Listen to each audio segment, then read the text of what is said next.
Hello! Lohahevitra vaovao be indray ato amin'ny fahaiza miaina. Ny lohahevitra amin'io dia tena hoe mihina fa tianareo be satria anisany hoe efa niainantsika daholo izany hoe rehefa miaraka amin'ny olona dia matetika tsy maintsy misy foana ilay olona mananiany anao ary ny sujet ananiany anao dia sujet anankiray izay tena hoe aminao tsy resaka tsy azo iomezana mihitsy ilay resaka ataony dia nefa ianao tsy hitanao izay atao iome ve ianao nefa sady tsy te iome satria ohatra hoe miresaka viol, ohatra hoe miresaka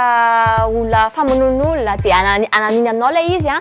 dia somary sarotsarotra dia ohatrohatrina hoe nataonao raha sanantsika hoe sendran'izay ianao dia tianao hoe tsy iome ianao fa miezaka kely hoe manamboatra firesaka kely amin'ilay olona mba tsy hoe ho tezitra koa ilay olona izay mampiome anao. Voalohany ary azo ataonao tsara mihitsy ny tsy miome aloha satria tsy mampiome anao ilay izy dia tsy miome ianao dia tsy hoe tsy mahay miaina matoa tsy miome dia ny olona miome daholo dia ianao rehetra tsy miome tsy hoe tsy mety fa tsy maninona mihitsy aza miome fa zaho tandremo tsy miome ianao fa tsy mety hoe mandeha mamaly anazy izany hoe manaratsy anazy indray hoe fa nareo koa manina koa manao an'izany nareo ary ohatr'izao tsy mety indray izay ale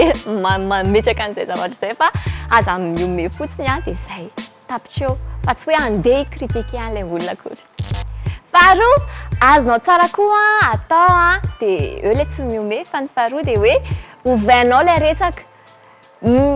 Misy resaka lava be teo dia iny amin'izay izy nanao an'ilay hoe ampiome anao fa tsy tampiome anao ilay izy dia hohainina izy dia tokony ataonao ovay fotsiny ilay resaka ovainao fotsiny ilay resaka dia ohatrany hoe ohatry namany tsy nisy dia izay koa azo ataonao tsara mihitsy.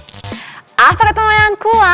mandeha mitsangana izany hoe teo amin'ny resaka niaraka tamin'ny namana teo ianao dia nisy tsy nety nataony zareo hitanao hoe tsy nampiome anao dia izay ny ilaivanao an'ilay mila mihetsiketsika satria ilaina izany ny fihetsehanao io mba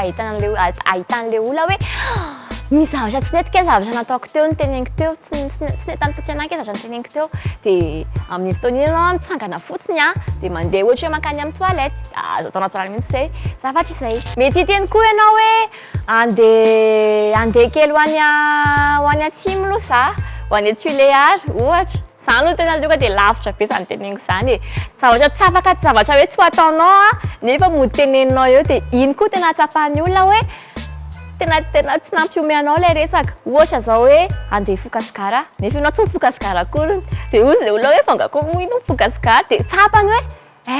tsy mety izany dia ohatrany hoe miova ho azy ilay resaka dia ohatr'izay ilay izy hoe tsy mila teneninao be an'ilay olona ilay izy fa mifihetsika ohatr'izay hoe mouvement fihetsehana ohatr'izay dia mety ihany koa. Ohatr'ilay teo ihany afaka ataonao ihany koa amin'ity torohevitra fahadimy ity dia ilay fihetsehana fa ohatra hoe manamboatra latabatra modimody manala akanjo mampiditra akanjo iny moa izany ilay mouvement resaka teo ihany ireny fihetsika madinidinika izay afaka ataonao tsara mihitsy nehoanao an'ilay olona izay miresaka aminao hoe tsy mampiome mihitsy zavatra tenenina ary manohana ny fonao ilay izy dia afaka ataonao tsara mihitsy ireny fihetsika ireny. Niezaka nampiome anao ilay olona ary resaka anisany tena hoe manohana ny fonao no ny resahany dia tsy mety aminao ilay iome araka aminy dia iny avy no atao karazana anankidimy lazaiko teo ilay fihetsika dia efa hainao izay afaka ataonao tsara mihitsy amin'ny fiainana andavanandro ireny satria ireny atao hoe fahaiza miaina izay tokony ataontsika